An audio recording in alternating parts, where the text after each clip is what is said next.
Bismillahirrahmanirrahim.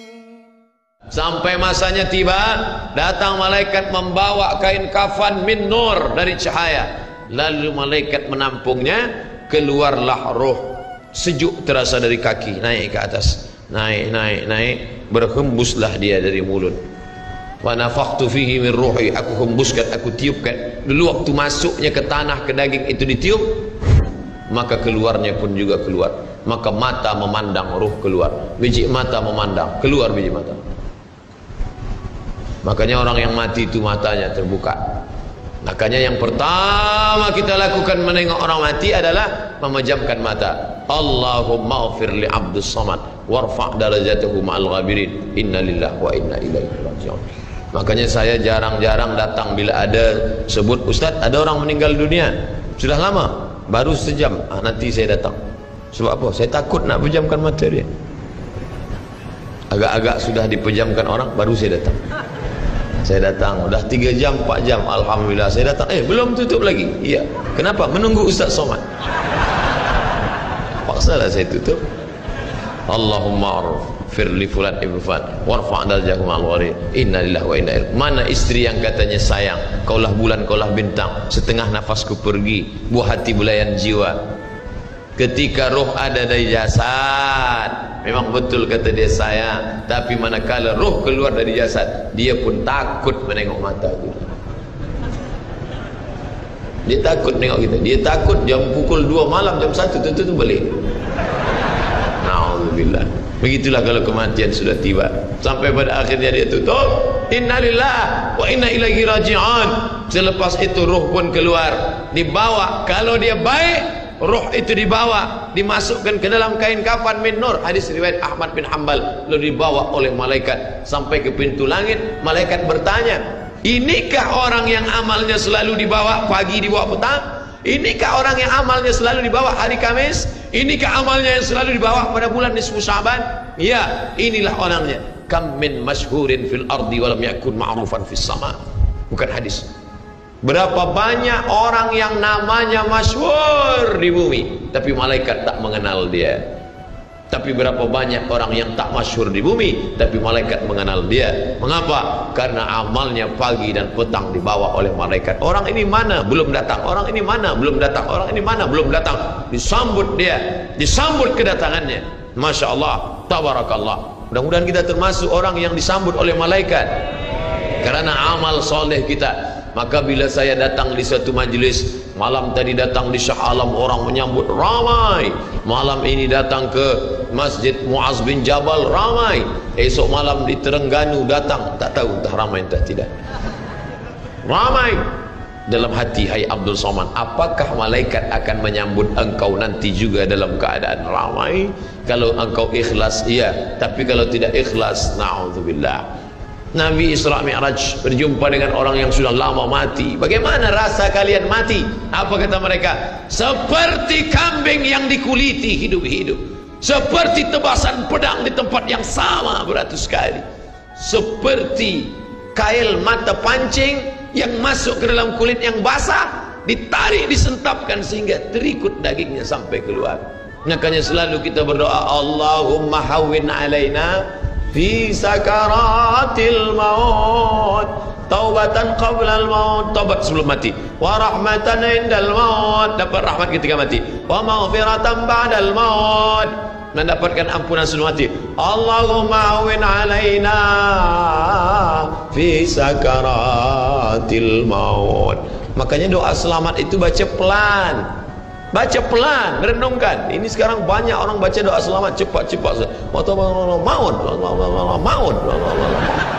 Apa maut aja nih?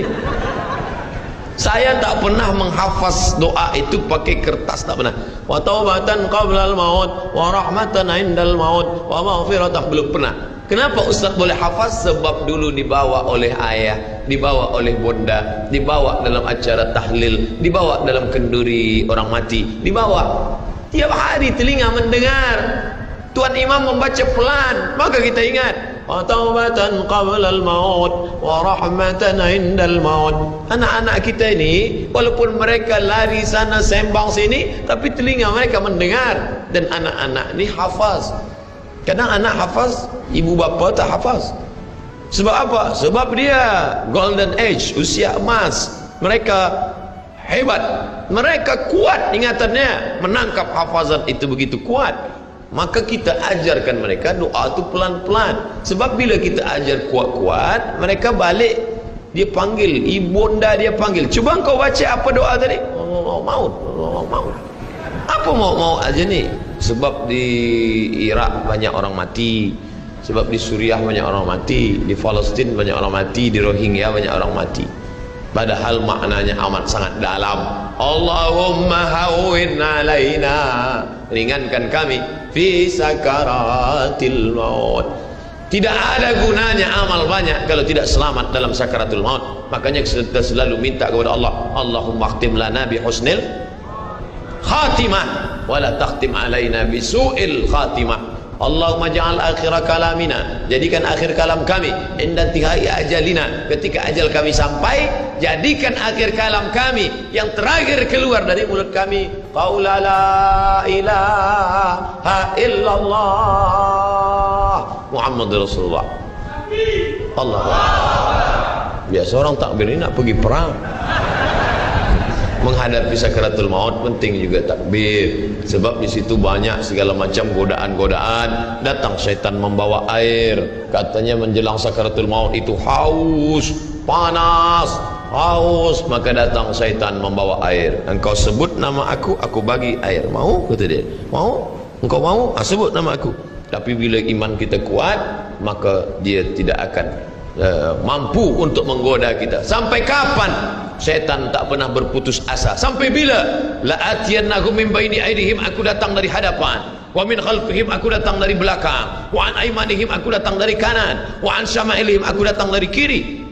Datang dia, datang dari hadapan, datang dari belakang, datang dari kanan, datang dari kiri. Oleh sebab itu yang banyak tuan-tuan yang ada berada di sini, tolong berzikir semua. Subhanallah, subhanallah, subhanallah. Kenapa? Dengan zikir itu maka larilah jin-jin setan yang ingin mengganggu. La ughwiyannahum, aku akan goda mereka, aku akan sesatkan mereka. Berapa lama? Madamat arwahuhum fi ajsadihim, selama ruh ada dalam jasad, aku tak akan pernah berhenti sampai akhir keluar jasadnya dalam keadaan mati, tidak menyebut Allah Subhanahu wa taala. Itulah punca mereka. Makanya kita selalu berzikir. Esok pagi terjaga dari tidur automatically, kerana kita sudah programkan di kepala kita, manakala terbuka, alhamdulillahilladzi ahyana ba'da ma amatana wa ilaihi nusyur. Selapar-laparnya orang beriman, manakala dia tengok makanan, terus saja dia ingat Allah. Allahumma barik lana fi ma razaqtana wa qina azabannar. Tapi ada setengah umat Islam, bila dah kenyang saja baru ingat Allah. Alhamdulillah. Bila tak kenyang tak ada ingat Allah SWT. Na'udzubillah. Oleh sebab itu maka inilah hidup yang singkat ini. Bila pernah kita bersedekah, itulah yang akan menolong. Laula akhartani ila ajalin qarib, kalau engkau beri aku umur panjang ya Allah, apa yang akan kulakukan? Fa as-saddaqa, aku akan bersedekah. Wa akum minas salihin, aku ingin beramal saleh. Malam ini tajuknya Masya Allah, ini tazkirah terakhir, ini tazkirah akhir, last, dan tajuknya pun akhir pula. Mudah-mudahan ini tazkirah terakhir, tapi bukan terakhir bagi saya. Andai mati tidak masalah. Allahumma ja'al hayata ziyadatan li fi kulli khair. Kalau engkau takdirkan aku besok masih hidup ya Allah, jadikan hidupku itu ziyadatan li, sebagai amal tambahan. Kalau mati malam ini, Allahumma ja'alil mauta rahatan lana min kulli syarr. Kalau aku mati, maka kematian ini berhenti berbuat dosa. Orang beriman tak pernah sedih. Kalau dia mati, berhenti buat dosa. Kalau bertambah pahala. Andai Abdul Somad esok pagi masih hidup, bertambah pahala, dia akan tazkirah, dia akan bagi pelajaran. Andai Abdul Somad mati malam ini, alhamdulillah, berhenti melihat dosa. Dosa apa? Masuk airport dosa, masuk ke plane pesawat terbang dosa. Dosa apa? Dosa mata. Takkan tak kita tengok? Mata terbuka, takkan kita tutup? Maka orang beriman sentiasa menjaga dirinya. Tak pernah dia berkeluh kesah, tak pernah dia mencaci maki. Kenapa aku matikan aku ya Allah? Kenapa umurku pendek ya Allah? Ridha kepada Allah. Itu yang selalu kita katakan, raditu billah rabba wa bil islami dina wa bi Muhammadin nabiyyan wa rasula. Aku ridha. Ada yang lebih hebat daripada haji mabrur, ada yang lebih hebat daripada jihad fisabilillah, ada yang lebih hebat daripada zikir dan baca Quran. Apa dia? Ridha bi qada'illah. Ridha menerima keputusan Allah. Makanya banyak lelaki yang ridha manakala meninggal istrinya, datang orang, apa tuan tak menangis? Aku ridha menerima ini. Memang dah lama aku tunggu-tunggu. Oh, ini bukan ridha, ini memang penyakit. Oleh sebab itu maka makna ridha adalah tak berkeluh kesah. Setelah orang masuk ke dalam surga, mendapatkan kenikmatan surga, Allah bertanya, "Madza turidun?" Hai penghuni surga, apa lagi yang kalian inginkan? Apa kata penghuni surga? Ridhaka. Tapi engkau sudah masuk surga, ada yang belum kami dapat. Apa dia? Ridhamu. Yang mendapatkan ridha Allah hanya orang yang ridha menerima keputusan Allah subhanahu wa ta'ala. Malam yarda biqada'i, sesiapa sahaja yang tak ridha menerima takdirku, walam yasbir bibala'i, yang tak sabar menerima ujianku, wal yatlub rabban siwaya, carilah Tuhan selain aku. Hadis ini dhaif. Tapi untuk tarhib wa tarhib, untuk berikan semangat beramal, untuk fadail amal boleh dipakai, kerana ia bukan masalah akidah,